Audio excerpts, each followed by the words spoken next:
what's going on, everybody? Welcome back to another episode of the Roundup. As always, I'm David Cantu, and today we have some news on Pacific Rim 2, as well as something that's been bothering me just a little bit. So let's get started. After months and months of rumors on whether or not we'll be seeing Pacific Rim 2, it's being reported that we most certainly will, and there's even a director attached. It's looking like Daredevil showrunner Steven DeKnight will be taking the helm for his directorial debut and giving us more Jaeger vs. Kaiju action.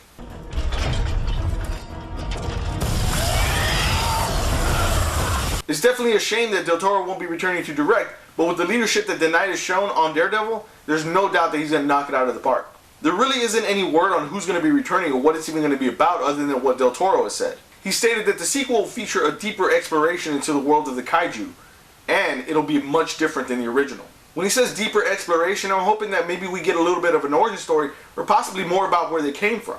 Now that's the stuff that sounds interesting to me. That and of course big kaiju battles. Then of course there's the big question that we hope to have answered. How much Jew could a kaiju Jew if a kaiju could kaiju?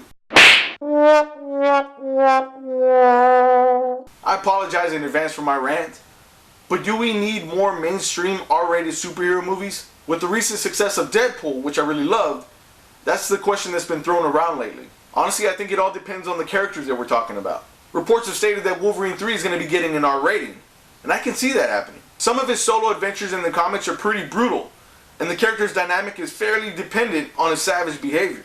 It's also been confirmed that Batman v Superman will be getting an R-rated Ultimate Edition when it hits Blu-ray. Now this is where I feel it's unnecessary. Snyder stated that the reason for the rating was because of added violence. Well, I have two reasons why this is a bad idea. One, neither Batman nor Superman scream R-rated hero. Sure, Batman has had many dark moments, but nothing that can be classified as ultra-violent or overly gruesome. Two, we're probably going to only get like 5 or 10 extra minutes of stuff that doesn't even need to be in the movie in order to get the R-rated publicity for a Blu-ray release. I feel like as adults, people think that their favorite childhood superhero should be growing up with them. But that shouldn't be the case. These are all legacy characters that should be bound by certain rules. Now, of course, you do want the filmmakers to make things fresh, but they have to find a way to do it without bastardizing the character or making it feel forced. Now, I do think that there are other superheroes like Punisher and Spawn that need to have that rating in order to be effective. But not every superhero needs to have an R-rated movie. My advice to Hollywood, think less about the violence and language that you can get away with, and concentrate more on actually making a good movie. Story is everything, and let's face it, we've had enough flawed superhero movies out there. And that's all I have to say about that. Are you excited for Pacific Rim 2? How do you feel about R-rated superhero movies? Let me know in the comments below. Click on this pirate to subscribe to this channel, gives a thumbs up while you're there, and if you can't, share this video with your friends. Thanks for watching another episode of the Roundup. We'll catch you next time. Real quick before you go, what are Pirate's favorite movies?